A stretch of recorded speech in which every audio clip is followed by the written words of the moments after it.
Dos médiuns. 54. Os médiuns apresentam uma numerosa variedade nas suas aptidões, o que os torna mais ou menos propensos à obtenção de tal ou tal fenômeno, de tal ou tal gênero de comunicações. Segundo essas aptidões, distinguem-se os médiuns de efeitos físicos, comunicações inteligentes, videntes, falantes, audientes, sensitivos, desenhistas, poliglotas, poetas, músicos, escreventes. Não se pode esperar de um médium o que está fora da sua faculdade. Sem o conhecimento das aptidões medianímicas, o observador não pode se inteirar de certas dificuldades ou de certas impossibilidades que se encontram na prática. 55.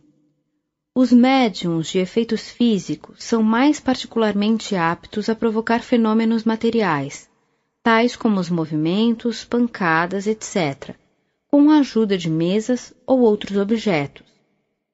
Quando esses fenômenos revelam um pensamento ou obedecem a uma vontade, são efeitos inteligentes, que por isso mesmo denotam uma causa inteligente, sendo para os espíritos uma maneira de se manifestarem. Por meio de um número de pancadas convencionais, obtém-se respostas, por sim ou por não, ou a designação das letras do alfabeto que servem para formar palavras ou frases. Esse meio primitivo é muito demorado e não se presta a grandes desenvolvimentos. As mesas falantes foram o início da ciência. Hoje, se possui meios de comunicação tão rápidos e tão completos como entre os vivos, dele se serve apenas acidentalmente e como experimentação. 56. De todos os meios de comunicação, a escrita é ao mesmo tempo a mais simples, a mais rápida, a mais cômoda e aquela que permite maior desenvolvimento. É também a faculdade que se encontra mais frequentemente entre os médiuns. 57. Para se obter a escrita, serviu-se no princípio de intermediários materiais, tais como cestas, pranchetas, munidas de um lápis. Mais tarde se reconheceu a inutilidade desses acessórios e a possibilidade para os médiuns de escrever diretamente com a mão, como nas circunstâncias ordinárias. 58. O médium escreve sob a influência dos espíritos que dele se servem como de um instrumento. Sua mão é exercitada por um movimento involuntário que o mais frequentemente ele não pode dominar. Certos médiums não têm nenhuma consciência do que escrevem. Outros disso têm uma consciência mais ou menos vaga. Embora o pensamento lhe seja estranho, é isso que distingue os médiuns mecânicos dos médiuns intuitivos ou semi-mecânicos. A ciência espírita explica o modo de transmissão do pensamento do espírito ao médium e o papel deste último nas comunicações. 59.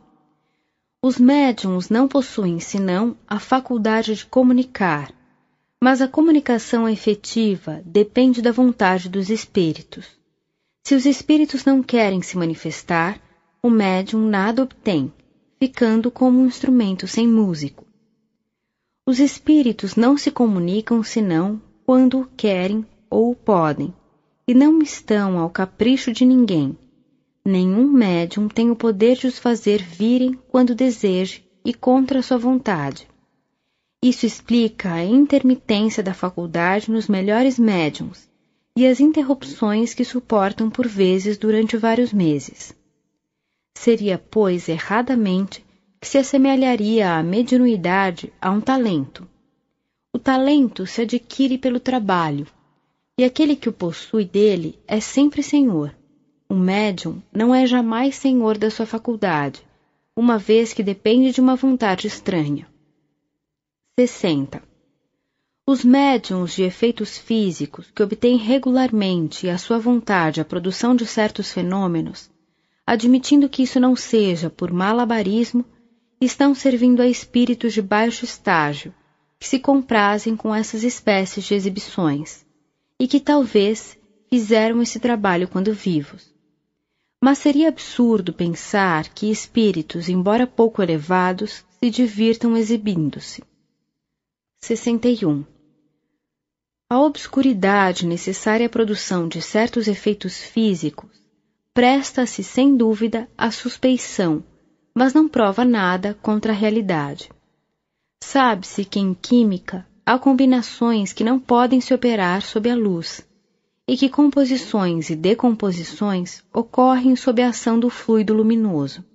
Ora, todos os fenômenos espíritas são resultado da combinação de fluidos próprios do espírito e do médium.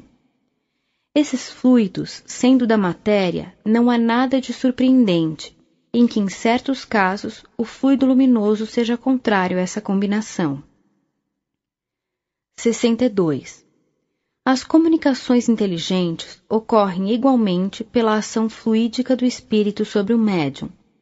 É preciso que o fluido deste último se identifique com o do espírito. A facilidade das comunicações depende do grau de afinidade que existe entre os dois fluidos. Cada médium está, assim, mais ou menos apto a receber a impressão ou impulso do pensamento de tal ou tal espírito. Ele pode ser um bom instrumento para um e um mau instrumento para outro. Disso resulta que dois médiuns igualmente bem dotados, estando ao lado de um do outro, um espírito poderá se manifestar por um e não pelo outro. 63. É, pois, um erro crer-se que basta ser médium para receber com igual facilidade as comunicações de todo espírito. Não existem mais médiuns universais para as evocações, do que aptidão para produzir todos os fenômenos. Os espíritos procuram, de preferência, instrumentos que vibrem em uníssono com eles. Impor-lhes o primeiro que aparece seria como se impusesse a um pianista tocar violino, pelo fato de, sabendo música, dever poder tocar todos os instrumentos. 64. Sem a harmonia, a única que pode conduzir à assimilação fluídica, as comunicações são impossíveis, incompletas ou falsas. Elas podem ser falsas porque, na falta do espírito desejado, não faltam outros, prontos a aproveitarem a ocasião de se manifestarem e que se importam muito pouco em dizerem a verdade. 65. A assimilação fluídica é, algumas vezes, inteiramente impossível entre certos espíritos e certos médiuns. Outras vezes, e é o caso mais comum, ela não se estabelece senão gradualmente e com o tempo. É isso que explica porque os espíritos que têm por hábito se manifestarem por um médium o fazem com mais facilidade, e porque as primeiras atestam, quase sempre, um certo constrangimento e não menos explícitas. 66. A assimilação fluídica é tão necessária nas comunicações pela tipologia como na escrita, já que em um e outro caso trata-se da transmissão do pensamento do espírito, qualquer que seja o meio material empregado. 67. Não podendo impor um médium ao espírito que se quer evocar, convém deixar-lhe a escolha de seu instrumento. Em todos os casos, é necessário que o médium se identifique previamente com o espírito pelo recolhimento e pela prece, ao menos durante alguns minutos e mesmo alguns dias antes, se for possível, de maneira a provocar e a ativar a assimilação fluídica. É o meio de atenuar a dificuldade. 68. Quando as condições fluídicas não são propícias à comunicação direta do espírito para o médium, ela pode ser feita por intermédio do guia espiritual deste último. Nesse caso, o pensamento não chega senão de segunda mão, quer dizer, depois de ter atravessado dois meios. Compreende-se, então, quando é importante que o médium seja bem assistido, porque, se o é por um espírito obsessor, ignorante ou orgulhoso, a comunicação será necessariamente alterada.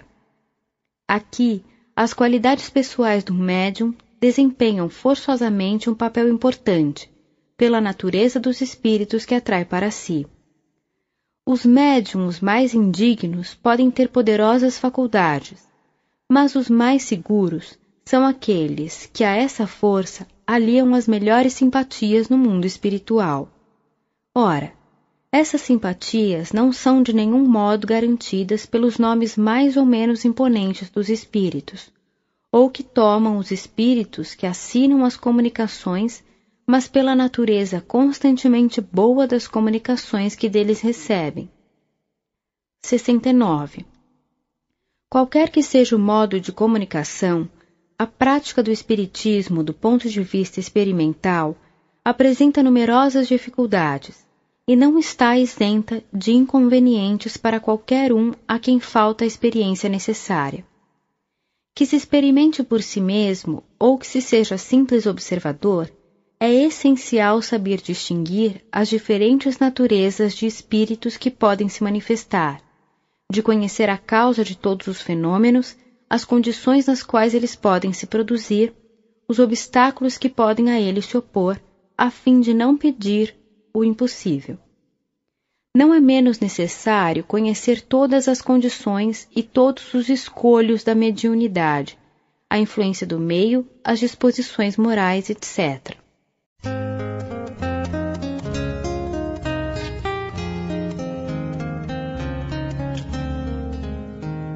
Escolhos dos médiuns. 70.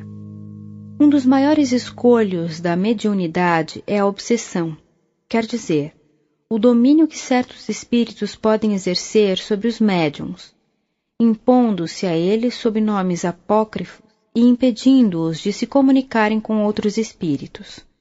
É ao mesmo tempo um escolho para o observador novato e inexperiente, que não conhecendo os caracteres do fenômeno, pode ser enganado pelas aparências, como aquele que, não sabendo medicina, pode se iludir sobre a causa e a natureza de um mal.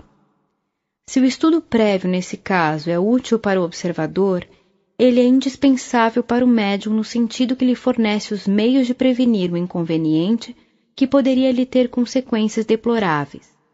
Por isso, não nos parece demasiado recomendar o estudo antes de se entregar à prática. 71. A obsessão apresenta 3 graus principais bem caracterizados: a obsessão simples, a fascinação e a subjugação. No primeiro, o médium tem perfeita consciência de que não obtém nada de bom e não se ilude sobre a natureza do espírito que se obstina em se manifestar por ele e do qual tem o desejo de se desembaraçar. Esse caso não oferece nenhuma gravidade, não é senão um simples desgosto, e o médium a ele cede por deixar momentaneamente de escrever. O espírito, cansando-se de não ser escutado, acaba por se retirar. A fascinação obsessiva é muito mais grave, no sentido de que o médium se ilude completamente. O espírito que o domina ganha sua confiança ao ponto de paralisar seu próprio julgamento na análise das comunicações e lhe faz achar sublimes as coisas mais absurdas.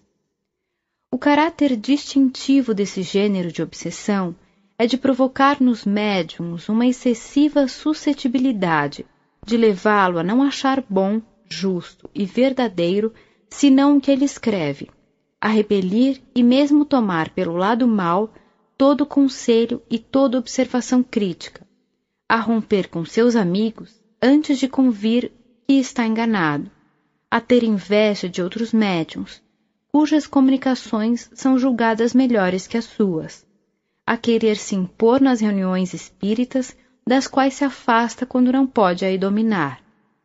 Chega, enfim, a sofrer uma tal dominação que o espírito pode compeli-lo aos meios mais ridículos e os mais comprometedores. 72. Um dos caracteres distintivos dos maus espíritos é de se imporem. Eles dão ordens e querem ser obedecidos. Os bons não se impõem jamais. Eles dão conselhos e, se não são escutados, se retiram. Disso resulta que a impressão dos maus espíritos é quase sempre penosa, fatigante, e produz uma espécie de mal-estar. Frequentemente ela provoca uma agitação febril, movimentos bruscos e irregulares.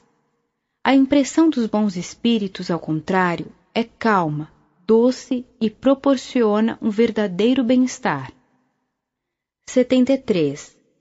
A subjugação obsessiva, designada outrora sob o nome de possessão, é um constrangimento físico sempre exercido por espíritos da pior espécie e que pode ir até a neutralização do livre-arbítrio. Ela se limita frequentemente a simples impressões desagradáveis, mas provoca algumas vezes movimentos desordenados, atos insensatos, crises, palavras incoerentes ou injuriosas, as quais aquele que dela é objeto compreende por vezes todo o ridículo, mas da qual não pode se defender.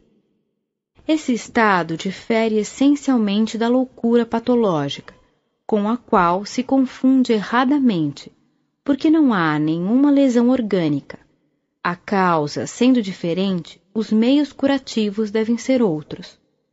Aplicando-lhe o procedimento ordinário das duchas e dos tratamentos corporais, chega-se muitas vezes a determinar uma verdadeira loucura, aí onde não havia senão uma causa moral. 74. Na loucura propriamente dita, a causa do mal é interior. É preciso procurar restabelecer o organismo ao estado normal. Na subjugação, a causa do mal é exterior e é preciso desembaraçar o doente de um inimigo invisível, opondo-lhe não remédios, mas uma força moral superior à sua. A experiência prova que, em semelhante caso, os exorcismos não produziram jamais nenhum resultado satisfatório, e que antes agravaram do que melhoraram a situação. Só o Espiritismo, indicando a verdadeira causa do mal, pode dar os meios de combatê-lo. É preciso, de certa forma, educar moralmente o espírito obsessor. Por conselhos sabiamente dirigidos, chega-se a torná-lo melhor e a fazê-lo renunciar voluntariamente ao tormento do doente, e então este está livre. 75. A subjugação obsessiva, ou mais ordinariamente, é individual. Mas, quando uma falange de espíritos maus se abate sobre uma população, ela pode ter um caráter epidêmico. Foi um fenômeno desse gênero que ocorreu ao tempo do Cristo. Só uma poderosa superioridade moral podia domar esses seres malfazejos, designados então sob o nome de demônios, e devolver a calma às suas vítimas. 76. Um fato importante a considerar é que a obsessão, qualquer que seja sua natureza, é independente da mediunidade e é encontrada em todos os graus, principalmente a última, em uma multidão de indivíduos que jamais ouviram falar de espiritismo. Com efeito, os espíritos, tendo existido de todos os tempos, deveram de todos os tempos exercer a mesma influência. A mediunidade não é uma causa, mas apenas um modo de manifestação dessa influência, de onde se pode dizer com certeza que todo médium obsedado deve suportar de uma maneira qualquer e frequentemente nos mais vulgares atos da vida os efeitos dessa influência, que sem a mediunidade ela se traduziria por outros efeitos, atribuídos muitas vezes a essas moléstias misteriosas que escapam a todas as investigações da medicina. Pela mediunidade, o ser malfazejo traiu sua presença. Sem a mediunidade, era um inimigo oculto do qual não se desconfiava. 77. Aqueles que não admitem nada fora da matéria não podem admitir uma causa oculta. Mas quando a ciência tiver saído da rotina materialista, ela reconhecerá na ação do mundo invisível que nos cerca e no meio do qual vivemos uma força que reage sobre as coisas físicas, tanto quanto sobre as coisas morais. Esse será um novo caminho aberto ao progresso e a chave de uma multidão de fenômenos mal compreendidos. 78. Como a obsessão não pode jamais decorrer de um bom espírito, um ponto essencial é o de saber reconhecer a natureza daqueles que se apresentam. O médium não esclarecido pode ser enganado pelas aparências. Aquele que está prevenido espreita os menores sinais suspeitos, e o espírito acaba por se retirar quando vê que nada tem a fazer. O conhecimento prévio dos meios de distinguir os bons dos maus espíritos é, pois, indispensável ao médium que não quer se expor a ser preso na armadilha. Ele não é menos indispensável para o simples observador que pode, por esse meio, apreciar o valor daquilo que vê ou ouve.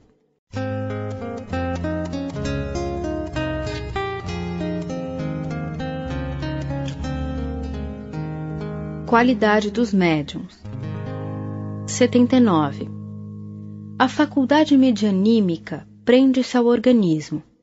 Ela é independente das qualidades morais do médium e é encontrada nos mais indignos como nos mais dignos. Não ocorre o mesmo com a preferência dada ao médium pelos bons espíritos. 80. Os bons espíritos se comunicam mais ou menos voluntariamente por tal ou tal médium, segundo sua simpatia por seu próprio espírito. O que constitui a qualidade de um médium não é a facilidade com a qual obtém as comunicações, mas sua aptidão de não receber senão as boas e não ser joguete de espíritos levianos e enganadores. 81. Os médiuns que deixam muito a desejar do ponto de vista moral recebem algumas vezes muito boas comunicações, que não podem provir senão de bons espíritos e das quais é errado se espantar. Frequentemente é no interesse do médium e para lhe dar sábios avisos. Se não as aproveita, ele não é senão mais culpado, porque escreve sua própria condenação. Deus, cuja bondade é infinita, não pode recusar assistência àqueles que dela têm mais necessidade. O virtuoso missionário que vai moralizar os criminosos não faz outra coisa que aquilo que fazem os bons espíritos com os médiuns imperfeitos. Por outro lado, os bons espíritos, querendo dar um ensinamento útil a todo mundo, se servem do instrumento que têm sob a mão, mas o deixam quando encontram um que lhes é simpático e que aproveita suas lições. Retirando-se os bons espíritos, os espíritos inferiores, pouco preocupados com as qualidades morais que os incomodam, têm então o campo livre. Disso resulta que os médiuns imperfeitos moralmente e que não se emendam, cedo ou tarde, são a presa dos maus espíritos, que frequentemente os conduzem à ruína e às maiores infelicidades, mesmo neste mundo. Quanto à sua faculdade, bela que era e que teria ficado, se perverte primeiro pelo abandono dos bons espíritos e acaba por se perder. 82. Os médiuns mais merecedores não estão ao abrigo das manifestações dos espíritos enganadores.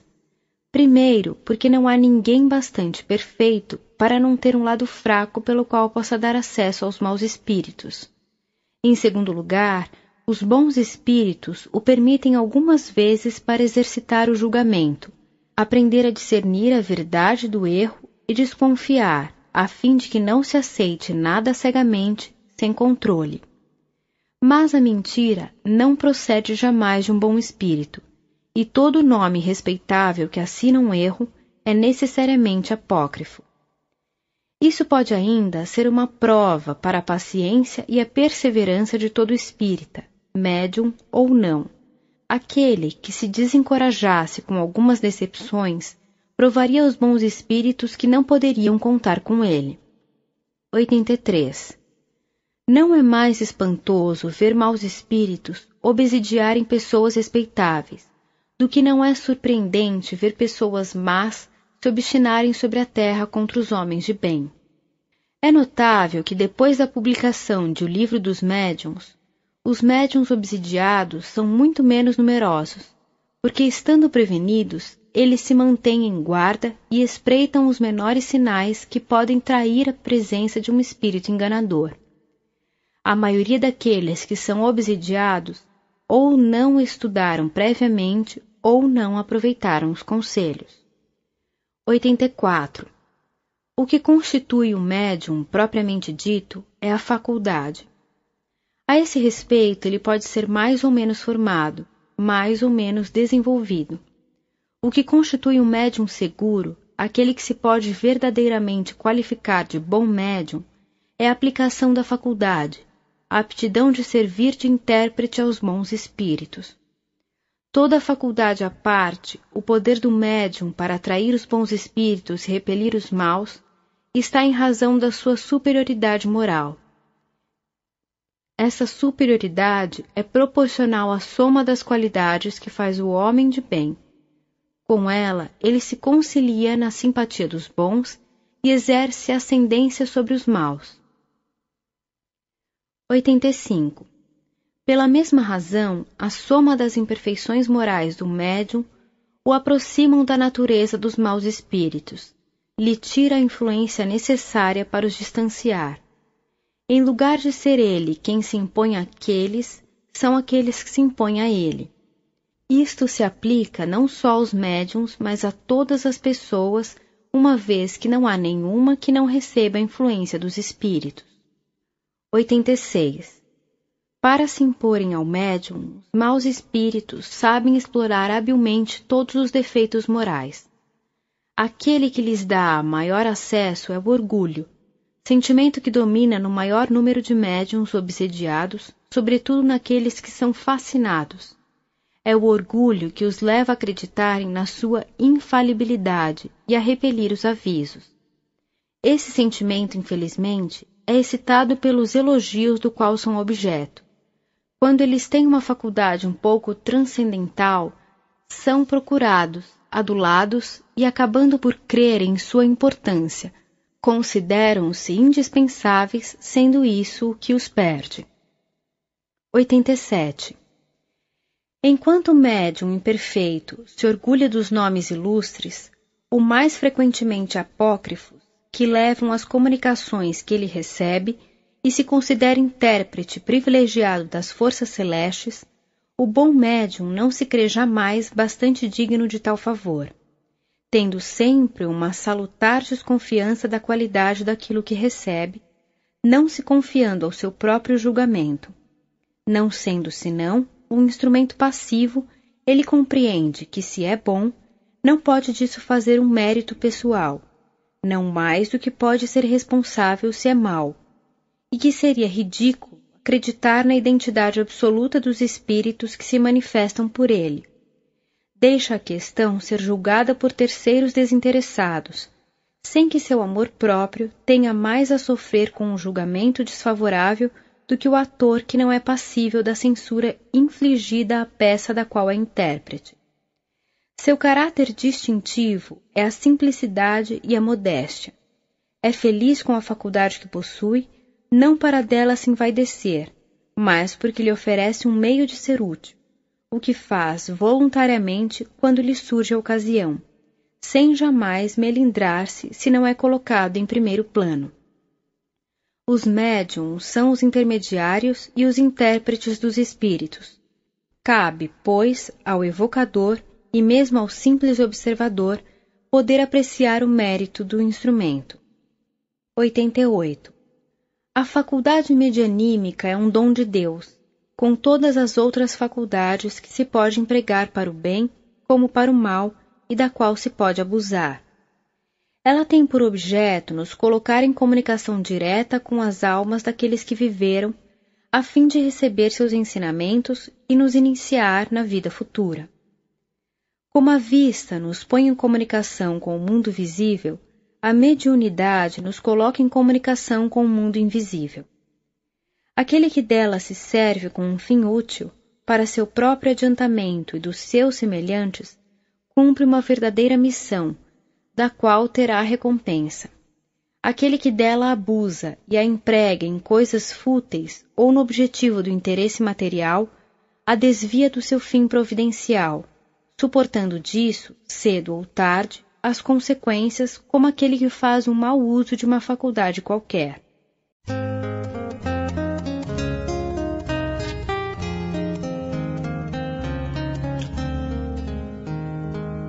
charlatanismo. 89. Certas manifestações espíritas se prestam bastante facilmente à imitação, mas porque elas puderam ser exploradas, como tantos outros fenômenos, pelo malabarismo e pela prestidigitação.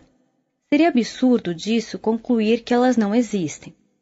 Para aqueles que estudou e que conhece as condições normais nas quais elas podem se produzir, é fácil distinguir a imitação da realidade. A imitação, de resto, não poderia jamais ser completa e não pode enganar senão o ignorante, incapaz de apreender as nuances características do fenômeno verdadeiro. 90.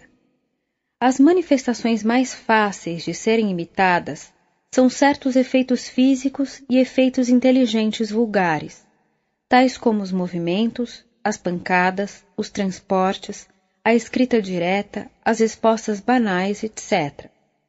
O mesmo não ocorre com comunicações inteligentes de alta importância.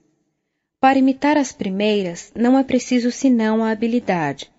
Para simular as outras, seria preciso quase sempre uma instrução pouco comum, uma superioridade intelectual fora do normal e uma faculdade de improvisação, por assim dizer, universal.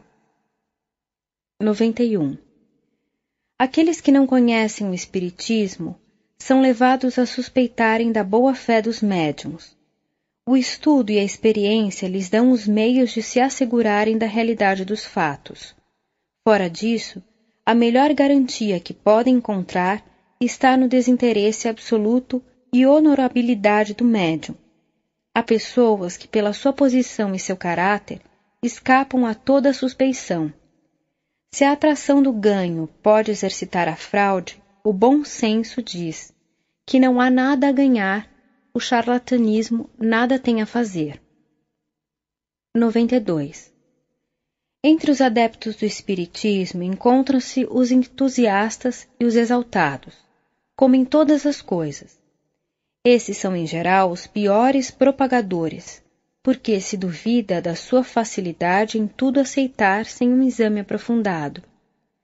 O espírito esclarecido se defende do entusiasmo que cega, observando a tudo friamente e com calma. É o meio de não ser vítima nem de ilusões, nem de mistificadores.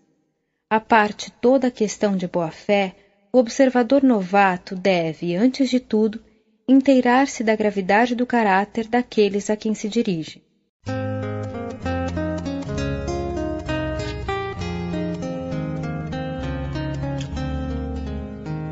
Identidade dos espíritos.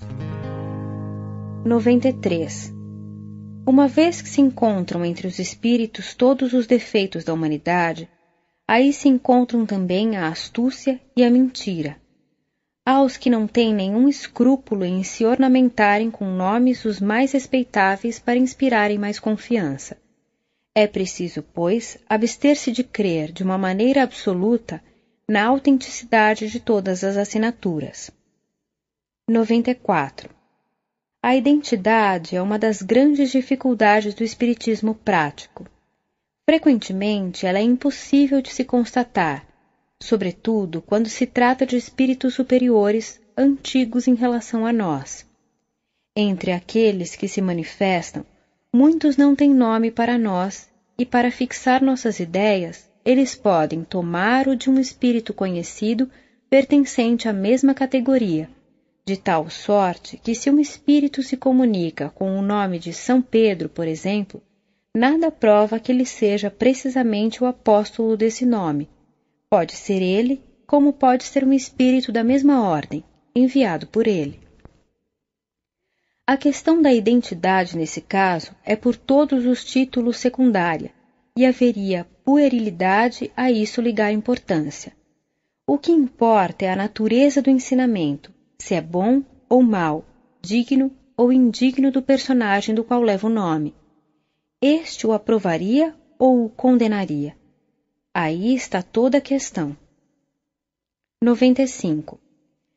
A identidade é mais fácil de se constatar quando se trata de espíritos contemporâneos, dos quais se conhece o caráter e os hábitos. porque é por esses mesmos hábitos e particularidades da vida privada que a identidade se revela mais seguramente e frequentemente de uma maneira incontestável. Quando se evoca um parente ou um amigo, é a personalidade que interessa, e é muito natural procurar constatar-se a identidade, mas os meios que empregam geralmente para isso, aqueles que não conhecem senão imperfeitamente o espiritismo, são insuficientes e podem induzir ao erro. 96. O espírito revela sua identidade por uma multidão de circunstâncias que ressaltam das comunicações, onde se refletem seus hábitos, seu caráter, sua linguagem e até suas locuções familiares.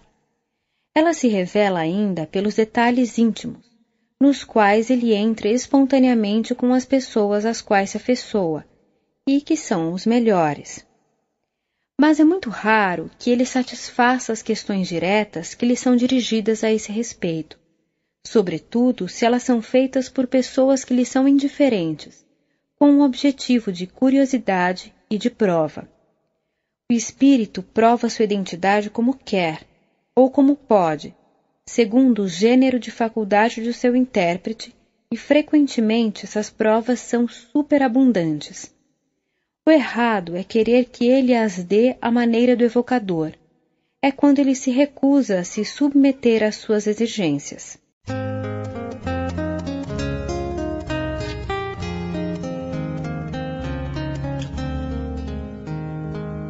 Contradições. 97. As contradições que se notam com bastante frequência na linguagem dos espíritos podem espantar apenas aqueles que não têm da ciência espírita senão um conhecimento incompleto. Elas são a consequência da própria natureza dos espíritos, que, quando falam, não sabem as coisas senão em razão de seu adiantamento, e das quais alguns podem saber menos que certos homens. Sobre uma multidão de pontos, eles não podem emitir senão sua opinião pessoal, que pode ser mais ou menos justa, e conservar o reflexo dos preconceitos terrestres dos quais não estão despojados. Outros fazem os próprios sistemas sobre o que não conhecem ainda, particularmente no que tange às questões científicas e à origem das coisas. Não há, pois, nada de surpreendente em que não estejam sempre de acordo. 98. Espanta-se em encontrar comunicações contraditórias assinadas com o mesmo nome. Só os espíritos inferiores podem ter, segundo as circunstâncias, uma linguagem diferente, pois os espíritos superiores jamais se contradizem. Quem esteja pouco iniciado nos mistérios do mundo espiritual sabe com que facilidade certos espíritos se adornam de nomes emprestados para darem mais crédito às suas palavras. Pode-se disso concluir com certeza que se duas comunicações radicalmente contraditórias quanto ao fundo do pensamento levam o mesmo nome respeitável, uma das duas é necessariamente apócrifa. 99. Dois meios podem servir para fixar as ideias sobre as questões duvidosas. O primeiro é submeter as comunicações ao controle severo da razão, do bom senso e da lógica. É uma recomendação que fazem todos os bons espíritos e que procuram não fazer os espíritos enganadores que sabem muito bem não poder senão perder com um exame sério e, por isso, evitam a discussão e querem ser acreditados sob palavra. O segundo critério da verdade está na concordância do ensinamento. Quando o mesmo princípio é ensinado sobre vários pontos por diferentes espíritos e médiuns estranhos uns aos outros, e que não estão sob a mesma influência, pode-se disso concluir que ele é mais verdadeiro que aquilo que emana de uma só fonte e se encontra em contradição com a maioria.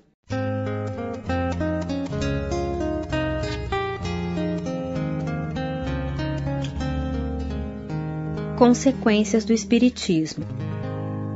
100.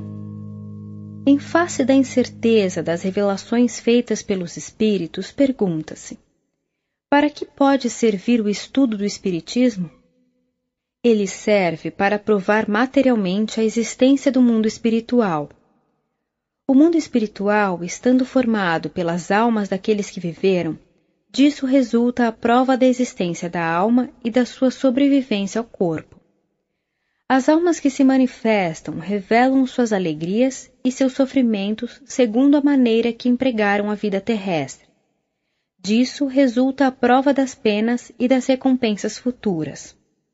As almas, ou espíritos, descrevendo seu estado e sua situação, corrigem as ideias falsas que se fazia sobre a vida futura e principalmente sobre a natureza e a duração das penas. A vida futura, passando assim do estado de teoria vaga e incerta ao estado de fato consumado e positivo, disso resulta a necessidade de trabalhar o mais possível durante a vida presente, que é de curta duração, em proveito da vida futura, que é indefinida. Suponhamos que um homem de 20 anos tenha a certeza de morrer aos 25.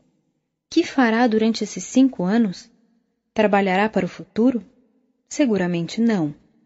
Ele se esforçará em gozar o mais possível e consideraria um logro se impor fadiga e privações sem objetivo. Mas se ele tivesse a certeza de viver até os 80 anos, agiria de outro modo, porque compreenderia a necessidade de sacrificar alguns instantes do repouso presente para assegurar o repouso futuro durante muitos anos. Ocorre o mesmo com aquele para quem a vida futura é uma certeza.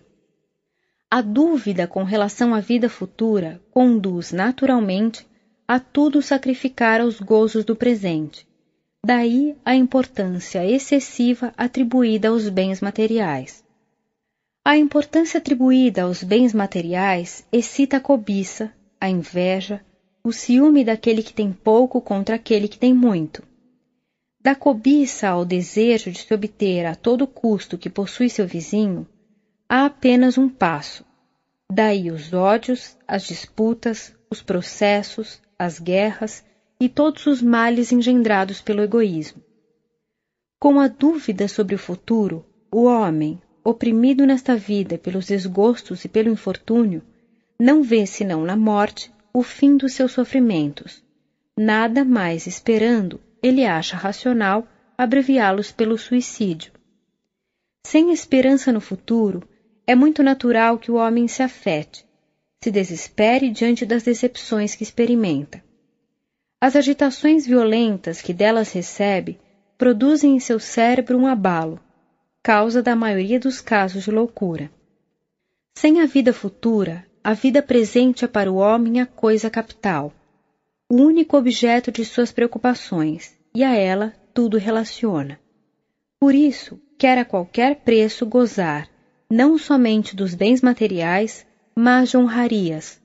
Aspira a brilhar, a se elevar acima dos outros, a eclipsar seus vizinhos por seu fausto e sua posição.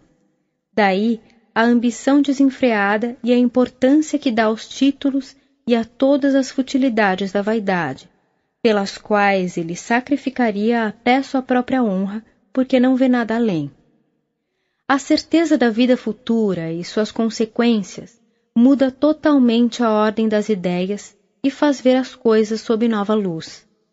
É um véu levantado que descobre um horizonte imenso e esplêndido. Diante do infinito e da grandiosidade da vida de além-túmulo, a vida terrestre se apaga como um segundo diante do século, como o grão de areia diante da montanha. Tudo aí torna-se pequeno, mesquinho, e espanta-se da importância que se deu a coisas tão efêmeras e tão pueris. Daí, nos acontecimentos da vida, uma calma, uma tranquilidade que já é felicidade em comparação com as balbúrdias, os tormentos que nos impomos para nos elevarmos acima dos outros, daí também para as vicissitudes e as decepções, uma indiferença, mesmo que tirando toda a presa ao desespero, afasta os mais numerosos casos de loucura e desvia o pensamento do suicídio. Com a certeza do futuro, o homem espera e se resigna. Com a dúvida, ele perde a paciência, porque não espera nada do presente. O exemplo daqueles que viveram prova que a soma da felicidade futura está em razão do progresso moral alcançado e do bem que se fez sobre a terra, que a soma da infelicidade está em razão da soma dos vícios e das más ações, resultando disso em todos aqueles que estão bem convencidos dessa verdade, uma tendência toda natural a fazer o bem e a evitar o mal. Quando a maioria dos homens estiver imbuída dessa ideia, quando professar esses princípios e praticar o bem, disso resultará que o bem se imporá sobre o mal neste mundo, que os homens não procurarão mais se prejudicarem mutuamente, que eles regularão suas instituições sociais para o bem de todos e não em proveito de alguns. Em uma palavra, compreenderão que a lei da caridade ensinada pelo Cristo é a fonte da felicidade, mesmo neste mundo, e basearão suas leis civis sobre a lei da caridade. A constatação do mundo espiritual que nos cerca e de sua ação sobre o mundo corporal é a revelação de uma das potências da natureza e, por conseguinte, a chave de uma multidão de fenômenos incompreendidos, tanto na ordem física como na ordem moral. Quando a ciência tiver se inteirado desta nova força, desconhecida para ela até este dia, retificará uma multidão de erros provenientes do fato de atribuir tudo a uma única causa, a matéria. O reconhecimento desta nova causa nos fenômenos da natureza será uma alavanca para o progresso e produzirá o efeito da descoberta de um agente todo novo. Com a ajuda da lei espírita, o horizonte da ciência se alargará, como se alargou com a ajuda da lei da gravitação.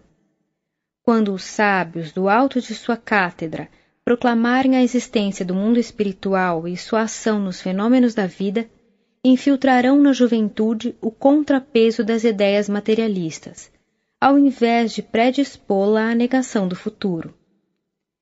Nas lições de filosofia clássica, os professores ensinam a existência da alma e seus atributos segundo as diferentes escolas, mas sem provas materiais. Não é estranho que agora que essas provas chegaram, elas sejam repelidas e tratadas de supersticiosas por esses mesmos professores? Não é dizer aos seus alunos: nós vos ensinamos a existência da alma, mas nada a prova? Quando um sábio emite uma hipótese sobre uma questão científica, ele procura com zelo, acolhe com alegria os fatos que podem fazer dessa hipótese uma verdade. Como um professor de filosofia, cujo dever é provar aos seus alunos que eles têm uma alma, trata com desdém os meios de lhes dar uma demonstração patente? 101. Suponhamos, pois, que os espíritos sejam incapazes de nada nos ensinar que nós já não o saibamos, ou que não podemos saber por nós mesmos. Vê-se que a só constatação da existência do mundo espiritual conduz forçosamente a uma revolução nas ideias. Ora, uma revolução nas ideias leva forçosamente a uma revolução na ordem das coisas, e é essa revolução que o Espiritismo prepara. 102. Mas os espíritos fazem mais que isso. Se suas revelações são cercadas de certas dificuldades e exigem minuciosas precauções para lhes constatar a exatidão, não é menos verdadeiro que os espíritos esclarecidos, quando se sabe interrogá-los, e quando isso lhes é permitido, podem nos revelar fatos ignorados, nos dar explicações de coisas incompreendidas e nos colocar sobre a senda de um progresso mais rápido. É nisso, sobretudo, que o estudo completo e atento da ciência espírita é indispensável, a fim de não lhe pedir o que ela não pode dar. É ultrapassando os limites que se expõe a ser enganado. 103. As menores causas podem produzir os maiores efeitos. É assim que de um pequeno grão pode sair uma árvore imensa, que a queda de uma maçã fez descobrir a lei que rege os mundos, que as rãs, saltando num prato, revelaram a força galvânica. Foi também assim que do vulgar fenômeno das mesas girantes saiu a prova do mundo invisível, e dessa prova uma doutrina que em alguns anos deu a volta ao mundo, e que pode regenerá-lo pela só constatação da realidade da vida futura. 104. O Espiritismo ensina pouco quanto a verdades absolutamente novas, em virtude do axioma de que nada há de novo sob o sol. Não há verdades absolutas, senão aquelas que são eternas. As que o Espiritismo ensina, estando fundadas sobre as leis da natureza, existiram de todos os tempos. Por isso, delas se encontram os germes que um estudo mais completo e observações mais atentas têm desenvolvido. As verdades ensinadas pelo Espiritismo são, pois, antes consequências que descobertas. O Espiritismo não descobriu nem inventou os espíritos, nem descobriu o mundo espiritual no qual se acreditou em todos os tempos. Somente ele o prova por fatos materiais e o mostra sob sua verdadeira luz, livrando-os dos preconceitos e das ideias supersticiosas que engendram a dúvida e a incredulidade.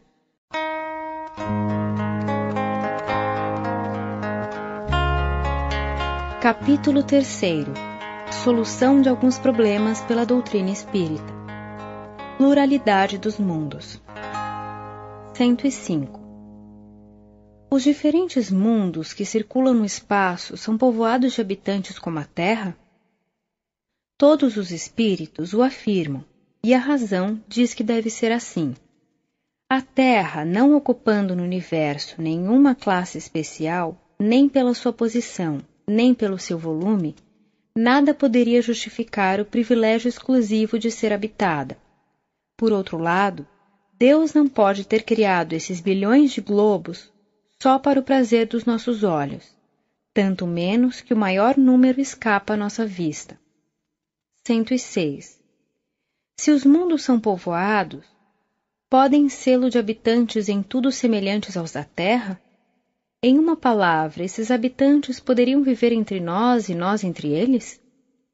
A forma geral poderia ser mais ou menos a mesma, mas o organismo deve estar adaptado ao meio no qual deve viver, como os peixes estão feitos para viverem na água e os pássaros no ar. Se o meio é diferente, como tudo leva a crer, e como parecem demonstrá-lo as observações astronômicas, o organismo deve ser diferente. Não é, pois, provável que, em seu estado normal, eles possam viver uns entre os outros com os mesmos corpos. É o que confirmam todos os espíritos. 107. Admitindo-se que esses mundos estejam povoados, eles estão no aspecto intelectual e moral na mesma posição da Terra?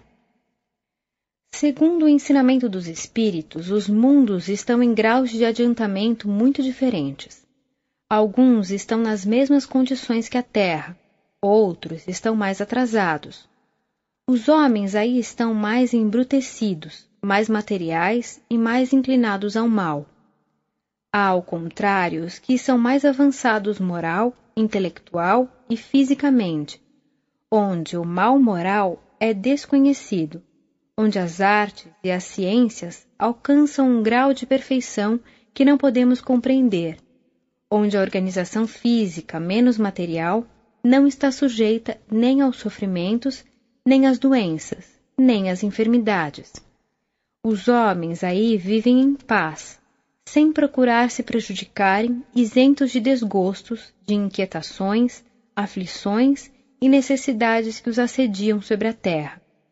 Há, enfim, os mais avançados ainda, onde o envoltório corporal, quase fluídico, se aproxima cada vez mais da natureza dos anjos. Na série progressiva dos mundos, a Terra não está nem na primeira nem na última categoria, mas é ela um dos mais materiais e dos mais atrasados.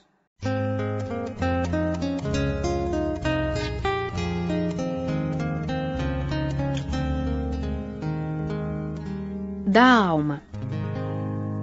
108. Onde é a sede da alma? A alma alma não está, assim como se acredita geralmente, localizada em uma parte do corpo. Ela forma com o perispírito um todo fluídico, penetrável, se assimilando ao corpo inteiro, com o qual ela constitui um ser complexo, do qual a morte não é, de alguma sorte, senão um desdobramento. Podem-se figurar dois corpos semelhantes, penetrados um pelo outro, confundidos durante a vida e separados depois da morte. Na morte, um é destruído e o outro permanece. Durante a vida, a alma age mais especialmente sobre os órgãos do pensamento e do sentimento. Ela é ao mesmo tempo interna e externa, quer dizer, ela irradia externamente, pode mesmo se afastar do corpo, se transportar para longe e aí manifestar sua presença, como provam a observação e os fenômenos do sonambulismo. 109.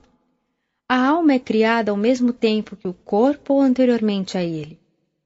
Depois da existência da alma, esta questão é uma das mais capitais, porque da sua solução decorrem as mais importantes consequências. Ela é a única chave possível de uma multidão de problemas insolúveis até hoje, por falta de a ter definido. De duas coisas uma, ou a alma existe, ou não existe antes da formação do corpo, sem que possa haver para isso um meio termo. Com a pré-existência da alma, tudo se explica lógica e naturalmente. Sem a pré-existência, é mesmo impossível justificar certos dogmas da Igreja. E é essa impossibilidade de justificação que conduz tantas pessoas que raciocinam à incredulidade. Os espíritos resolveram a questão afirmativamente e os fatos, tanto quanto a lógica, não podem deixar dúvida a esse respeito. Que não se admite, entretanto, a pré-existência da alma senão a título de simples hipótese, se quer e se verá aplainar a maioria das dificuldades. 110. Se a alma é anterior, antes da sua união com o corpo, tinha sua individualidade e a consciência de si mesma? Sem individualidade e sem consciência de si mesma, os resultados seriam os mesmos como se ela não existisse. 111. Antes da sua união com o corpo, a alma cumpriu um progresso qualquer ou estava estacionária? O progresso anterior da alma é ao mesmo tempo a consequência da observação dos fatos e do ensinamento dos espíritos. 112. Deus criou as almas iguais, moral e intelectualmente, ou as faz mais perfeitas, mais inteligentes umas que as outras? Se Deus tivesse feito almas mais perfeitas, umas que as outras, essa preferência não seria conciliável com a sua justiça. Sendo todas as suas criaturas, por que isentaria umas do trabalho que impõe às outras para alcançarem a felicidade eterna? A desigualdade das almas quanto à sua origem seria a negação da justiça de Deus. 113. Se as almas são criadas iguais, como explicar a diversidade de aptidões e de predisposições naturais que existem entre os homens sobre a Terra? Essa diversidade é a consequência do progresso que a alma realizou antes da sua união com o corpo. As almas mais avançadas em inteligência e em moralidade são aquelas que viveram mais e progrediram mais antes de sua encarnação. 114. Qual é o estado da alma em sua origem? As almas são criadas simples e ignorantes, quer dizer, sem ciência e sem conhecimento do bem e do mal, mas com uma igual aptidão para tudo. No princípio, elas estão em sua espécie de infância, sem vontade própria e sem consciência perfeita de sua existência. Pouco a pouco, o livre-arbítrio se desenvolve ao mesmo tempo que as ideias. 115. A alma realizou seu progresso anterior no estado da alma propriamente dito ou em uma precedente existência corporal? Além do ensinamento dos espíritos sobre esse ponto, o estudo dos diferentes graus de adiantamento do homem sobre a Terra prova que o progresso anterior da alma deve ter se realizado em uma série de existências corporais mais ou menos numerosas, segundo o grau que alcançou. A prova resulta da observação dos fatos que temos diariamente sob os olhos.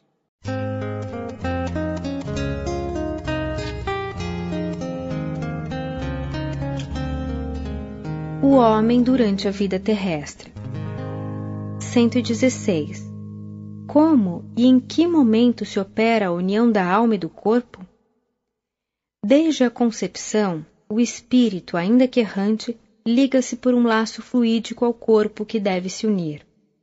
Esse laço se estreita cada vez mais à medida que o corpo se desenvolve. Desde esse momento, o espírito é tomado de uma perturbação que vai crescendo sem cessar. Na proximidade do nascimento, a perturbação é completa. O espírito perde a consciência de si mesmo e não recobra suas ideias senão gradualmente, a partir do momento em que a criança respira. É então que a união está completa e definitiva. 117. Qual é o estado intelectual da alma da criança no momento de seu nascimento? Seu estado intelectual e moral é o que tinha antes de sua união com o corpo. Quer dizer, a alma possui todas as ideias adquiridas anteriormente, mas em razão da perturbação que acompanha sua mudança, suas ideias estão momentaneamente em estado latente. Elas se aclaram pouco a pouco, mas não podem se manifestar senão proporcionalmente ao desenvolvimento dos órgãos. 118. Qual é a origem das ideias inatas, das disposições precoces, das aptidões instintivas para uma arte ou uma ciência, abstração feita de toda instrução? As ideias inatas não podem ter senão duas fontes: a criação de almas, umas mais perfeitas que as outras, no caso em que elas seriam criadas ao mesmo tempo que o corpo, ou o progresso anterior realizado antes da união da alma e do corpo. A primeira hipótese, sendo incompatível com a justiça de Deus, não resta senão a segunda.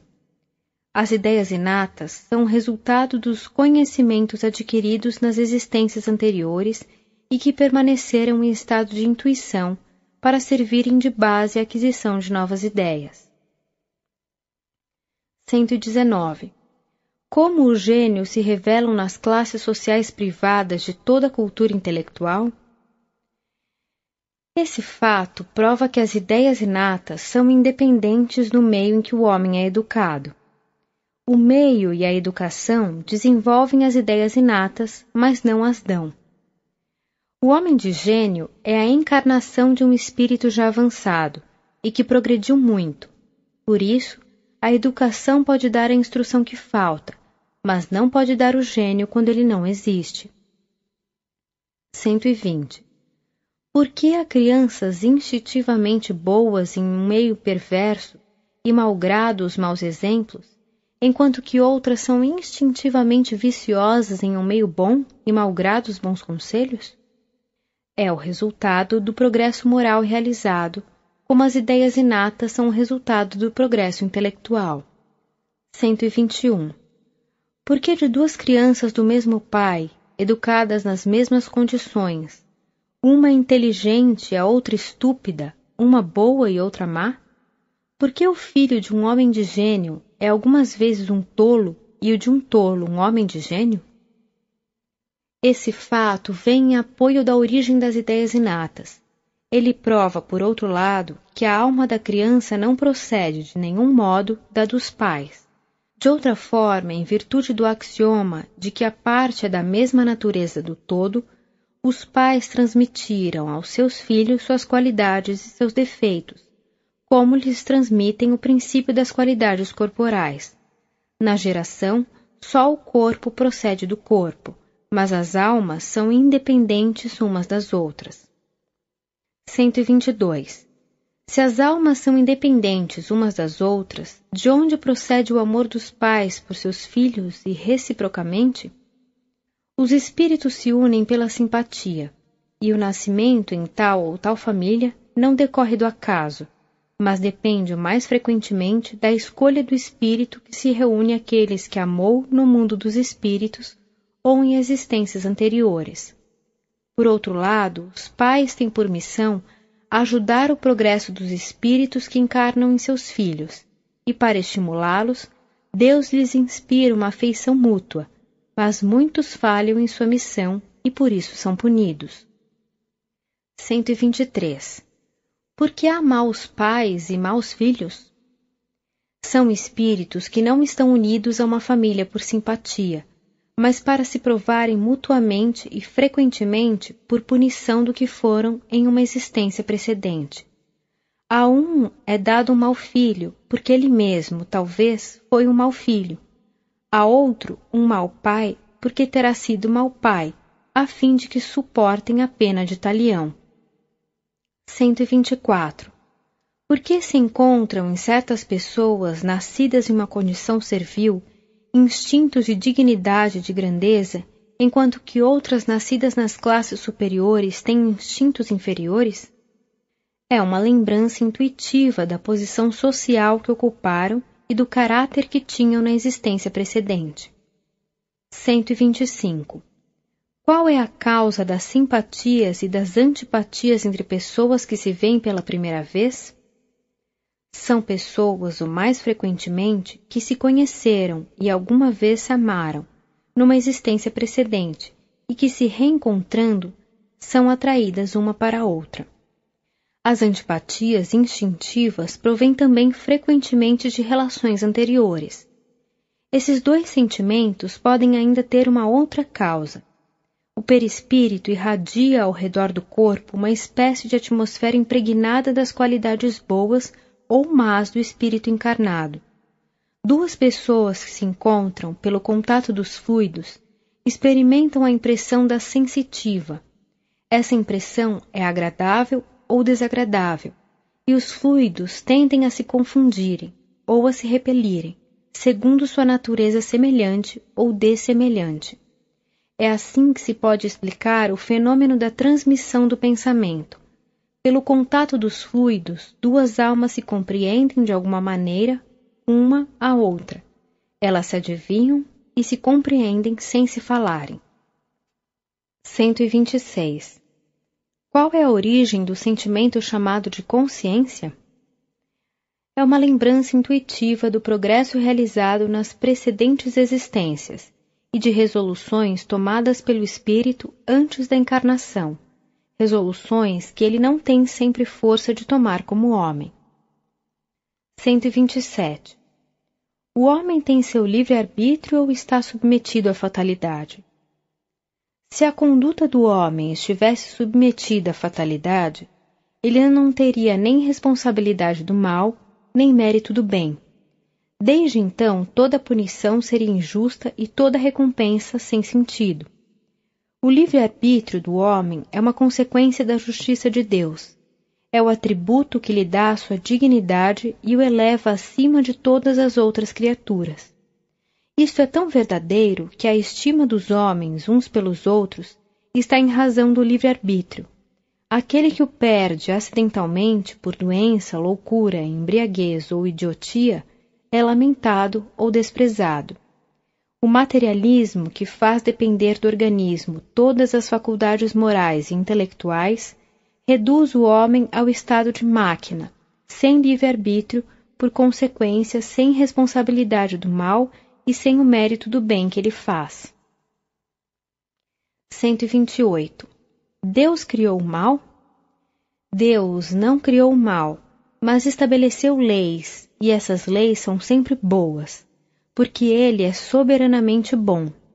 Aquele que as observasse fielmente seria perfeitamente feliz, mas os espíritos, tendo seu livre-arbítrio, não as observaram sempre, e o mal resultou-lhes pelas suas infrações a essas leis. 129. O homem nasce bom ou mau? É preciso distinguir a alma e o homem. A alma é criada simples e ignorante, quer dizer, nem boa nem má, mas suscetível, em virtude do seu livre-arbítrio, de tomar o caminho do bem ou do mal, ou melhor dizendo, de observar ou infringir as leis de Deus. O homem nasce bom ou mal conforme seja a encarnação de um espírito adiantado ou atrasado. 130. Qual a origem do bem e do mal sobre a terra e por que há mais mal do que bem? A origem do mal sobre a terra resulta da imperfeição dos espíritos que aí estão encarnados.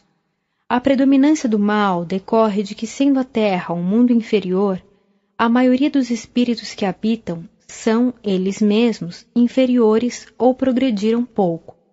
Nos mundos mais avançados, onde não são admitidos a se encarnarem senão espíritos depurados, o mal é desconhecido ou em minoria. 131. Qual é a causa dos males que afligem a humanidade? A Terra pode ser considerada ao mesmo tempo como um mundo de educação para os espíritos pouco avançados e de expiação para os espíritos culpados. Os males da humanidade são a consequência da inferioridade moral da maioria dos espíritos encarnados. Pelo contato dos seus vícios, eles se tornam reciprocamente infelizes e se punem uns aos outros. 132. Por que o mal frequentemente prospera enquanto que o homem de bem é alvo de todas as aflições?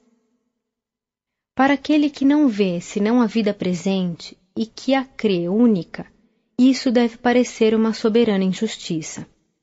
Não ocorre o mesmo quando se considera a pluralidade das existências e a brevidade de cada uma com relação à eternidade.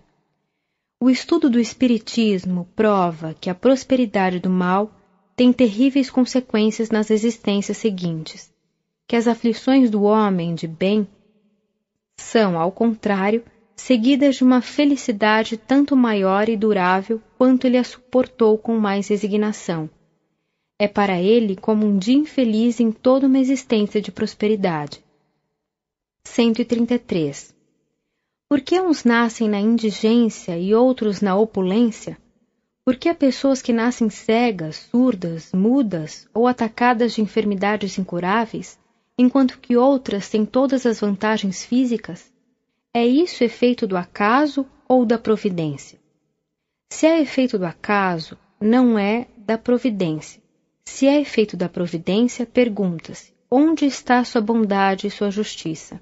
Ora, e por não compreenderem a causa desses males que muitas pessoas são levadas a acusá-la.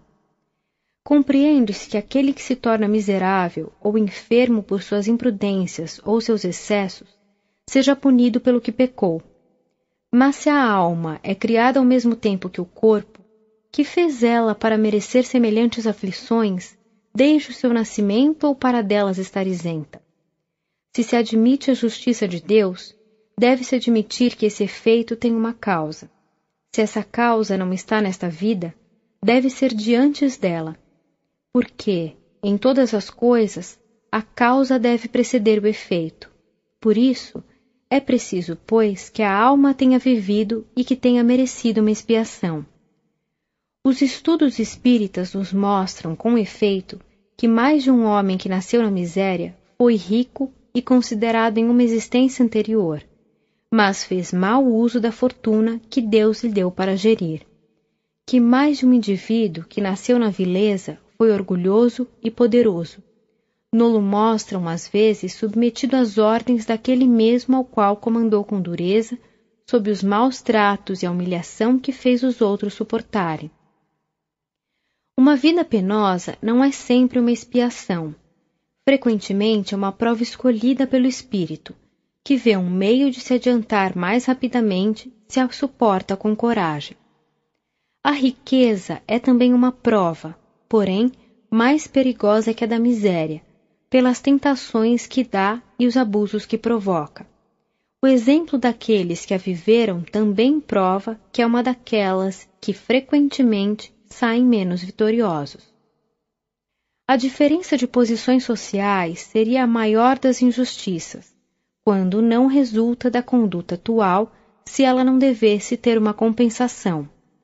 É a convicção que se adquire desta verdade pelo Espiritismo que dá a força para suportar as vicissitudes da vida e aceitar a sorte sem invejar dos outros.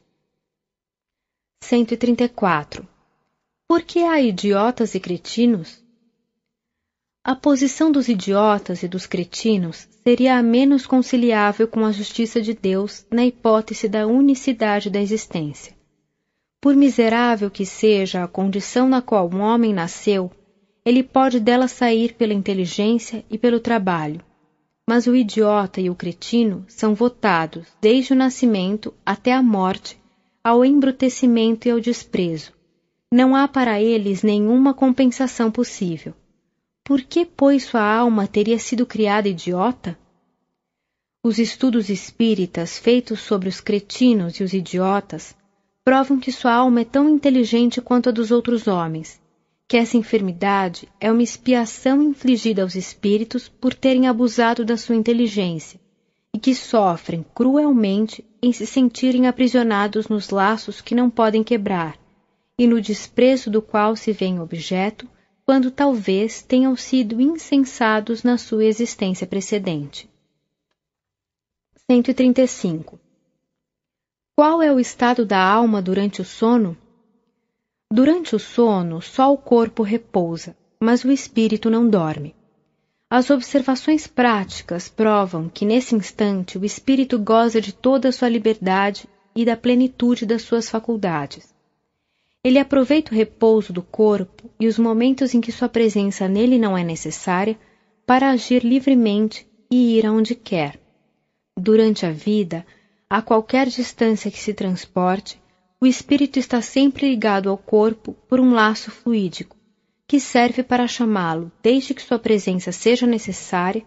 Esse laço não se rompe senão na morte. 136.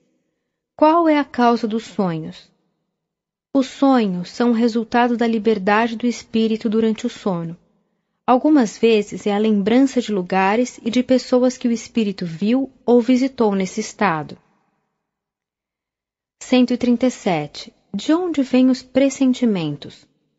São lembranças vagas e intuitivas de que o espírito aprendeu nesses momentos de liberdade e algumas vezes advertências ocultas dadas pelos espíritos benevolentes.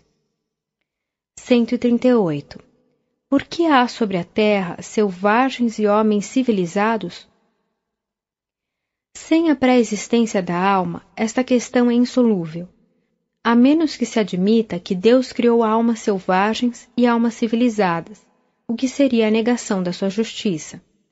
Por outro lado, a razão recusa admitir que depois da morte, a alma do selvagem permaneça perpetuamente num estado de inferioridade, sem que ela esteja na mesma posição da do homem esclarecido. Admitindo-se para as almas o mesmo ponto de partida, única doutrina compatível com a justiça de Deus, a presença simultânea da selvageria e da civilização sobre a terra é um fato material que prova o progresso que uns cumpriram e outros podem realizar. A alma do selvagem alcançará, pois, com o tempo, o grau de alma civilizada, mas como todos os dias morrem selvagens, sua alma não pode alcançar esse grau senão nas encarnações sucessivas, cada vez mais aperfeiçoadas e apropriadas ao seu adiantamento, passando por todos os graus intermediários entre os dois pontos extremos.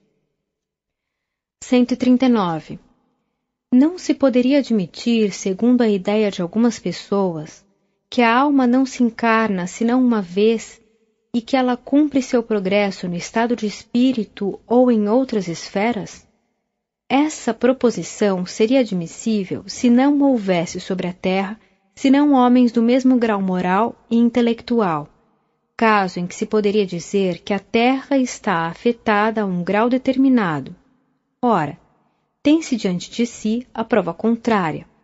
Não se compreenderia com efeito que o selvagem não possa alcançar a civilização neste mundo, uma vez que há almas mais avançadas encarnadas sobre o mesmo globo, de onde é preciso concluir que a possibilidade da pluralidade das existências terrestres resulta dos próprios exemplos que se tem sob os olhos.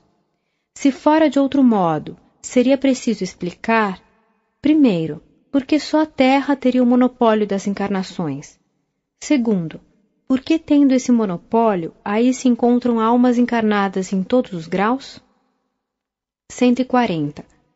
Porque se encontram no meio de sociedades civilizadas seres de uma ferocidade semelhante à dos selvagens mais bárbaros? São espíritos muito inferiores, saídos de raças bárbaras e que ensaiaram se reencarnar num meio que não é o seu, e onde se encontram deslocados, como se um camponês se encontrasse de repente transportado para as altas rodas sociais. Nota: não se poderia admitir, sem denegar a Deus toda a justiça e toda a bondade que a alma do criminoso endurecido tenha na vida atual, o mesmo ponto de partida que de um homem cheio de todas as virtudes. Se a alma não é anterior ao corpo, a do criminoso e a do homem de bem são tão novas uma como a outra, porque uma seria boa e a outra má. 141. De onde vem o caráter distintivo dos povos? São espíritos que têm mais ou menos os mesmos gostos e as mesmas inclinações que se encarnam no meio simpático, e frequentemente no mesmo meio onde podem satisfazer suas inclinações. 142. Como progridem e como degeneram os povos? Se a alma é criada ao mesmo tempo que o corpo, a dos homens de hoje são tão novas, tão primitivas, quanto a dos homens da Idade Média. E desde então, pergunta-se por que elas têm costumes mais dóceis e uma inteligência mais desenvolvida. Se na morte do corpo a alma deixa definitivamente a terra, pergunta-se ainda, qual seria o fruto do trabalho que se faz para melhorar um povo se está a recomeçar com todas as almas novas que chegam diariamente? Os espíritos se encarnam em um meio simpático em relação com o grau de seu adiantamento. Um chinês, por exemplo, que progrediu suficientemente e não encontra na sua raça um meio correspondente ao grau que alcançou, se encarnará entre um povo mais avançado. À medida que uma geração dá um passo à frente, ela atrai por simpatia novos espíritos mais avançados e que talvez sejam os que viveram em um mesmo país, se progrediram, e se é assim que passo a passo uma nação avança. Se a maioria dos novos fosse de uma natureza inferior, os velhos partindo cada dia e não retornando a um meio mais inferior, o povo degeneraria e acabaria por se extinguir. Nota: essas questões levantam outras que encontram sua solução no mesmo princípio. Por exemplo, de onde vem a diversidade de raças sobre a Terra? Há raças rebeldes ao progresso? A raça negra é suscetível de alcançar o nível das raças europeias? A escravidão é útil ao progresso das raças inferiores? Como pode se operar a transformação da humanidade?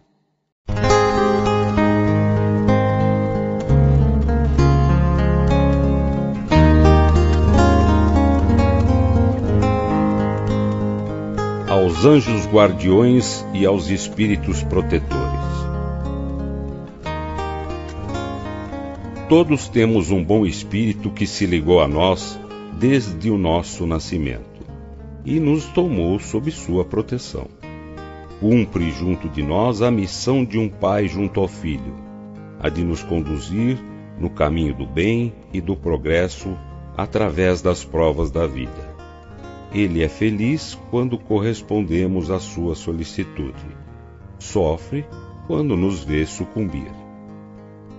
A prece aos anjos guardiões e aos espíritos protetores deve ter por finalidade solicitar sua intervenção junto a Deus, de lhes pedir a força de resistir às más sugestões e a sua assistência nas necessidades da vida. Prece. Espíritos sábios e benevolentes, mensageiros de Deus, cuja missão é assistir os homens e conduzi-los no bom caminho. Sustentai-me nas provas dessa vida. Dai-me a força de suportá-las sem murmurar. Desviai de mim os maus pensamentos e fazei com que eu não dê acesso a nenhum dos maus espíritos que tentarem me induzir ao mal. esclarecei minha consciência sobre meus defeitos e elevai de sobre meus olhos o véu do orgulho que poderia impedir-me de os perceber e confessá-los a mim mesmo. Vós, meu anjo guardião, que velais mais particularmente por mim, e vós todos os espíritos protetores que vos interessais por mim, fazei com que torne digno da vossa benevolência. Conheceis as minhas necessidades, que elas sejam satisfeitas segundo a vontade de Deus.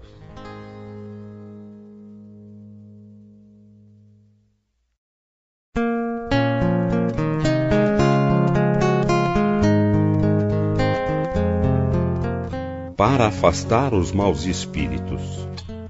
Os maus espíritos não vão senão onde acham com o que se satisfazerem a sua perversidade. Para afastá-los, não basta pedir-lhes, nem mesmo ordenar. É preciso despojar de si o que os atrai. Os maus espíritos farejam as chagas da alma, como as moscas farejam as chagas do corpo. Do mesmo modo que limpais o corpo para evitar a bicheira, limpai também a alma de suas impurezas para evitar os maus espíritos. Prece. Em nome de Deus Todo-Poderoso, que os maus espíritos se afastem de mim e que os bons me sirvam de proteção contra eles. Espíritos malfazejos, que inspirais os homens maus pensamentos, espíritos trapaceiros e mentirosos, que os enganais, espíritos zombeteiros, que vos divertis com a sua credulidade, eu vos repilo com todas as forças da minha alma e fecho o ouvido a vossas sugestões, mas peço para vós a misericórdia de Deus. Bons espíritos, que vos dignais me assistir, dai-me a força de resistir à influência dos maus espíritos e as luzes necessárias para não ser vítima de seus embustes. Preservai-me do orgulho e da presunção. Afastai do meu coração o ciúme, o ódio, a malevolência e todo sentimento contrário à caridade, que são tantas outras portas abertas ao espírito do mal.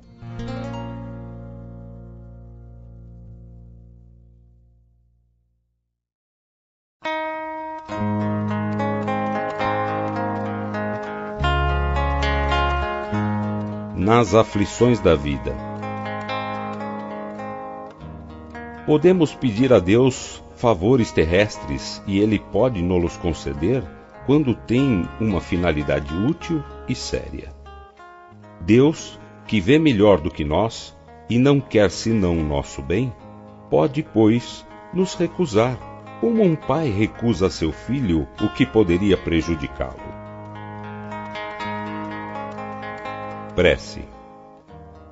Deus Todo-Poderoso, que vedes as nossas misérias, dignai-vos escutar favoravelmente os votos que vos dirijo nesse momento. Se o meu pedido for inconveniente, perdoai-me. Se for justo e útil aos vossos olhos, que os bons espíritos que executam vossas vontades venham em minha ajuda para o seu cumprimento. O que quer que me advenha, meu Deus, que a vossa vontade seja feita. Se meus desejos não são atendidos, é porque entra nos vossos desígnios experimentar-me, e eu me submeto sem murmurar. Fazei com que eu não conceba nisso nenhum desencorajamento, e que nem minha fé, nem minha resignação sejam abaladas.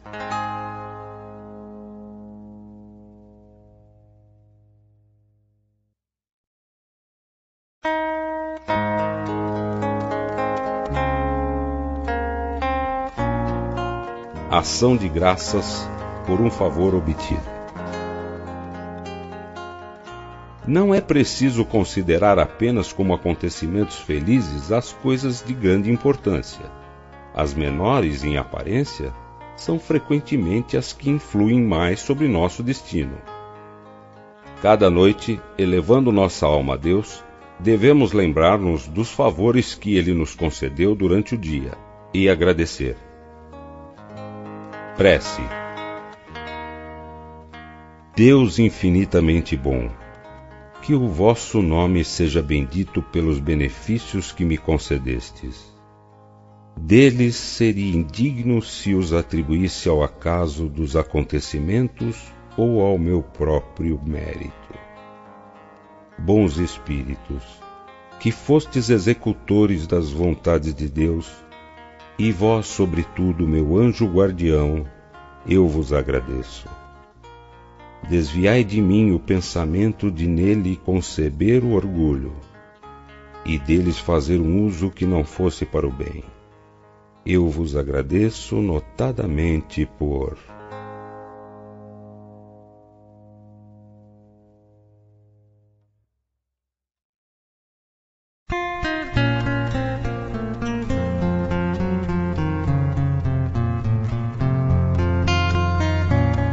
Num perigo iminente. Pelos perigos que corremos, Deus nos lembra a nossa fraqueza e a fragilidade da nossa existência. Ele nos mostra que a nossa vida está em suas mãos e que a sustenta por um fio que pode se partir no momento em que nós menos esperamos. Sob esse aspecto, não há privilégio para ninguém, porque o grande e o pequeno estão submetidos às mesmas alternativas. Prece. Deus Todo-Poderoso, e vós, meu anjo guardião, socorrei-me. Se devo sucumbir, que a vontade de Deus seja feita. Se eu for salvo, que o resto da minha vida repare o mal que pude fazer e do qual me arrependo.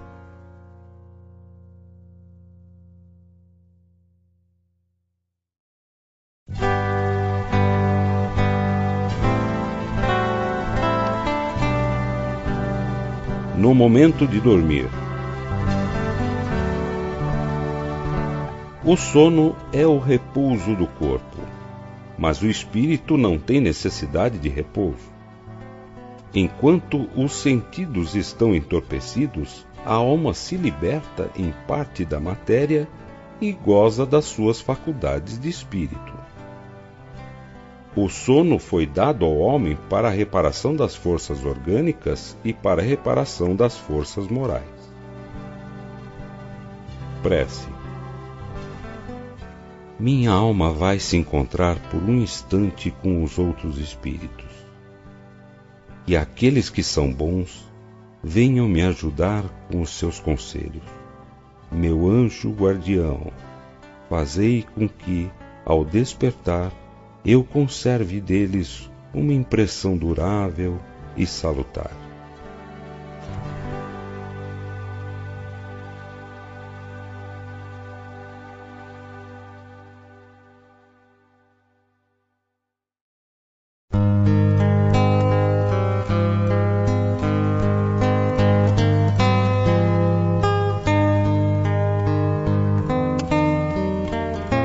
Por nossos inimigos e pelos que nos querem mal.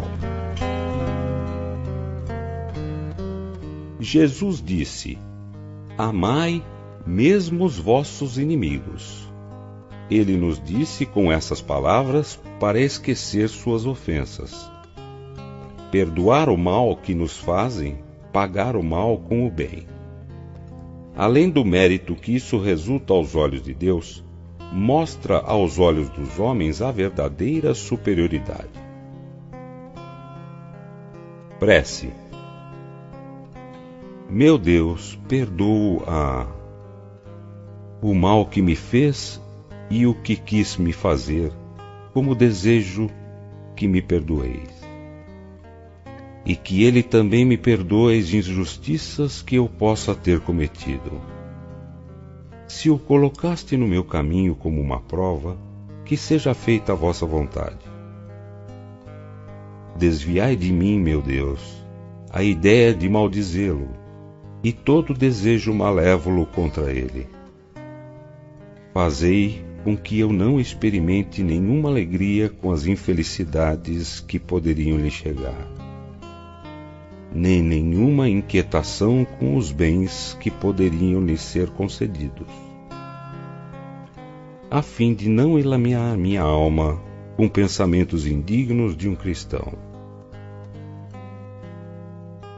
Possa a vossa bondade, Senhor, em se estendendo sobre ele, conduzi-lo aos melhores sentimentos para comigo.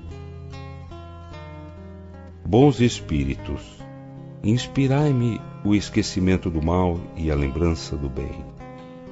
Que nem o ódio, nem o rancor, nem o desejo de lhe retribuir o mal com o mal entre em meu coração. Porque o ódio e a vingança não pertencem senão aos maus espíritos, encarnados e desencarnados. Que eu esteja pronto, ao contrário, em lhe estender mão fraterna, a lhe retribuir o mal com o bem, e vir em sua ajuda se isso estiver em meu poder. Desejo, para provar a sinceridade de minhas palavras, que me seja oferecida ocasião de lhe ser útil. Mas, sobretudo, meu Deus, preservai-me de fazê-lo por orgulho ou ostentação, em o oprimindo por uma generosidade humilhante, o que me faria perder o fruto da minha ação. Por que então eu mereceria que essas palavras do Cristo me fossem aplicadas? Já recebestes vossa recompensa.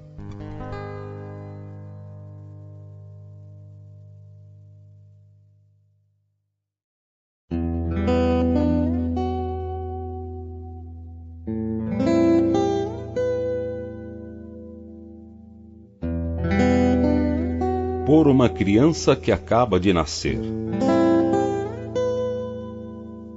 Os espíritos não chegam à perfeição senão depois de terem passado pelas provas da vida corporal.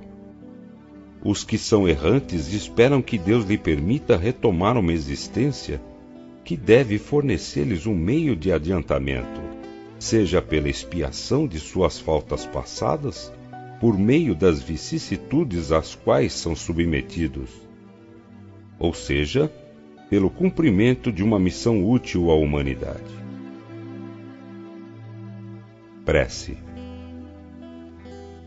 Deus de bondade, uma vez que te aprouve permitir ao espírito dessa criança vir de novo suportar as provas terrenas, destinadas a fazê-lo progredir, concede-lhe a luz, a fim de que aprenda a te conhecer, a te amar e a te adorar. Faze, pela tua onipotência, que essa alma se regenere no manancial das tuas divinas instruções, e que, sob a égide de seu anjo guardião, a sua inteligência cresça, se desenvolva e o faça aspirar a se aproximar cada vez mais de ti. Que a ciência do Espiritismo seja a brilhante luz que o clareie através dos obstáculos da vida. Que ele saiba, enfim, apreciar toda a extensão do teu amor, que nos experimenta para nos purificar. Senhor, lança um olhar paternal sobre a família a qual confiaste esta alma. Possa ela compreender a importância da sua missão e fazer germinar nesta criança as boas sementes, até o dia em que poderá, por suas próprias aspirações, elevar-se sozinha para ti. Digna-te, meu Deus, atender essa humilde prece em nome e pelos méritos daquele que disse: Deixai vir a mim as criancinhas, porque o reino dos céus é para aqueles que se lhes assemelham.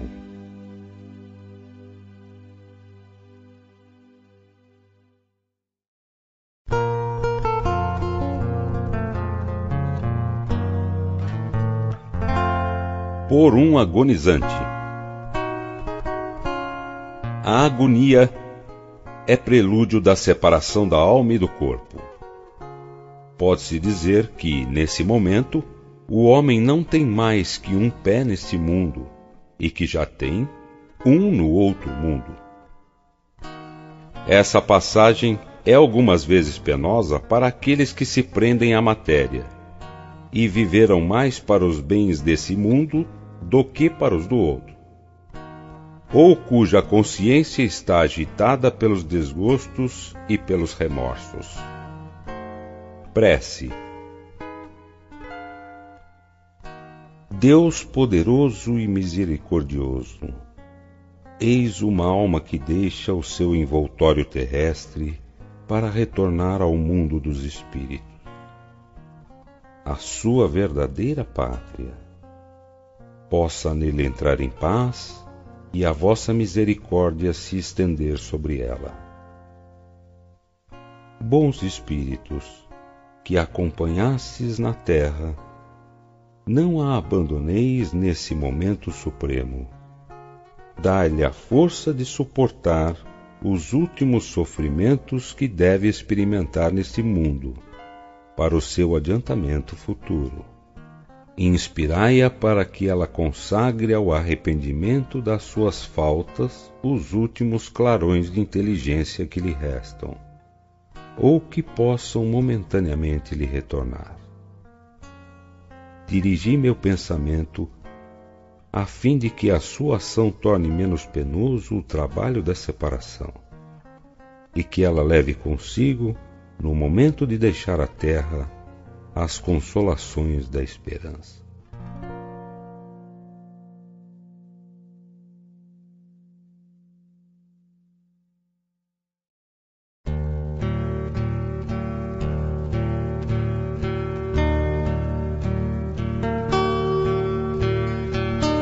Pelas pessoas a quem tivemos afeição.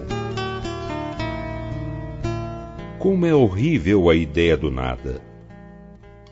Quanto se deve lamentar aqueles que creem que a voz do amigo que chora seu amigo se perde no vazio e não encontra nenhum eco para lhe responder.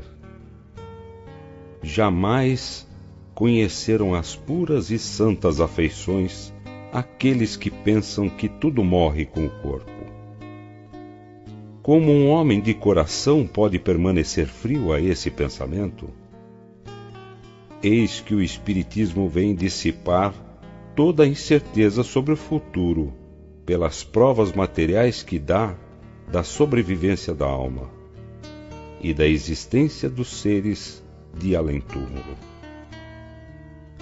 Por isso, o homem sabe, de hoje em diante, que a vida terrestre não é senão uma curta passagem que conduz a uma vida melhor, que seus trabalhos deste mundo não estão perdidos para ele, e que as suas mais santas afeições não estão esfaceladas sem esperança. Prece. Dignai-vos, meu Deus, acolher favoravelmente a prece que vos dirijo pelo espírito de... Fazei-lhe entrever as vossas divinas claridades e tornai-lhe fácil o caminho da felicidade eterna. Permiti que os bons espíritos levem a ele as minhas palavras e o meu pensamento. Tu que me eras caro neste mundo, ouve minha voz que te chama para te dar um novo testemunho da minha afeição.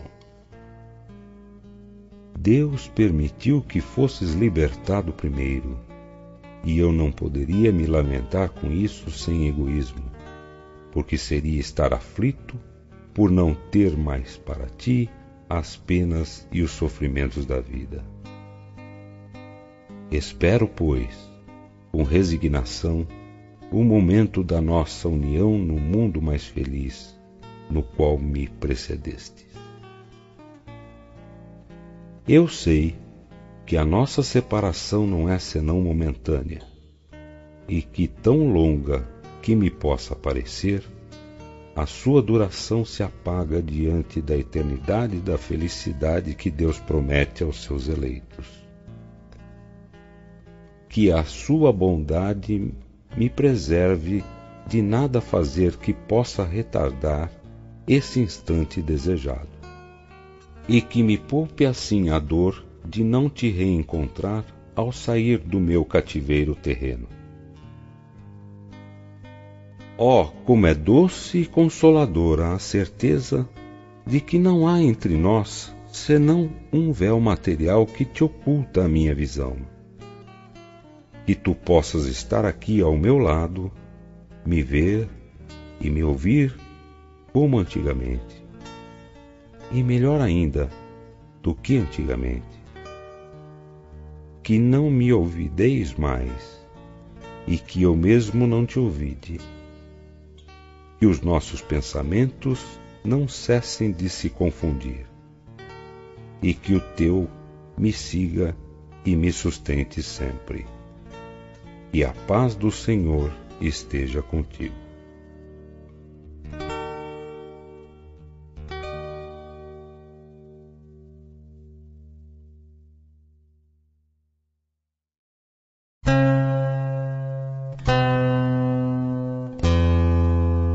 Por um suicida. O homem não tem jamais o direito de dispor da própria vida, porque só a Deus cabe tirá-lo do cativeiro terrestre quando o julga oportuno. Todavia, a justiça divina pode abrandar os seus rigores em favor das circunstâncias, mas reserva toda a sua severidade para aquele que quis se subtrair às provas da vida. Prece. Sabemos, ó meu Deus, a sorte reservada àqueles que violam as vossas leis, abreviando voluntariamente os seus dias, mas sabemos também que a vossa misericórdia é infinita. Dignai-vos estendê-la sobre a alma de...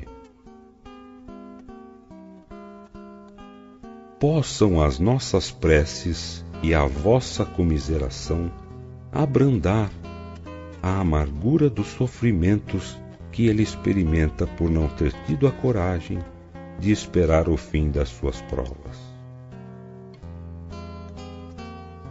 Bons espíritos, cuja missão é assistir os infelizes, tomai-o sob a vossa proteção. Inspirai-lhe o arrependimento de sua falta, e que a vossa assistência lhe dê a força de suportar com mais resignação as novas provas que terá de sofrer para repará-la. Afastai dele os maus espíritos que poderiam de novo levá-lo ao mal e prolongar os seus sofrimentos, fazendo-o perder o fruto das suas futuras provas. Vós, cuja infelicidade é o objeto das nossas preces, que a nossa comiseração possa abrandar-vos a amargura, fazer nascer em vós a esperança de um futuro melhor. Esse futuro está nas vossas mãos. Confiai-vos à bondade de Deus, cujo seio está aberto a todos os arrependidos, e não permanece fechado senão para os corações endurecidos.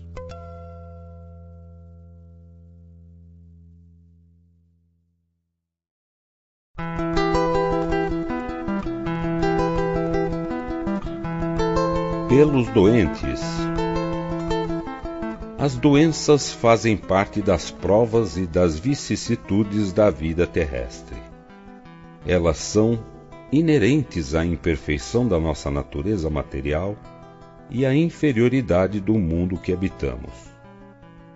As paixões e os excessos de todos os gêneros semeiam em nós germes malsãos, frequentemente hereditários. É preciso, pois, se resignar em suportar as consequências do meio onde nos coloca a nossa inferioridade, até que tenhamos mérito de trocá-lo. Isso não deve nos impedir, à espera do mérito, de fazer o que depende de nós para melhorar a nossa posição atual. Mas se, malgrado os nossos esforços, a isso não pudermos chegar, o Espiritismo nos ensina a suportar com resignação nossos males passageiros. Se Deus não tivesse querido que os sofrimentos corporais fossem dissipados ou abrandados em certos casos, não teria colocado os meios curativos à nossa disposição. Ao lado da medicação ordinária, elaborada pela ciência, o Espiritismo veio nos revelar uma outra força na mediunidade curadora e a influência da prece. Prece. Meu Deus, vossos desígnios são impenetráveis, e em vossa sabedoria acreditastes dever afligir pela doença. Lançai, eu vos suplico, um olhar de compaixão sobre os seus sofrimentos e dignai-vos pôr-lhes um fim. Bons espíritos ministros do Todo-Poderoso, secundai, eu vos peço, meu desejo de aliviá-lo. Dirigi meu pensamento a fim de que ele vá derramar um bálsamo salutar sobre o seu corpo e consolação em sua alma. Inspirai-lhe a paciência e a submissão à vontade de Deus. Dai-lhe a força de suportar suas dores com resignação cristã, a fim de que não perca o fruto das suas provas.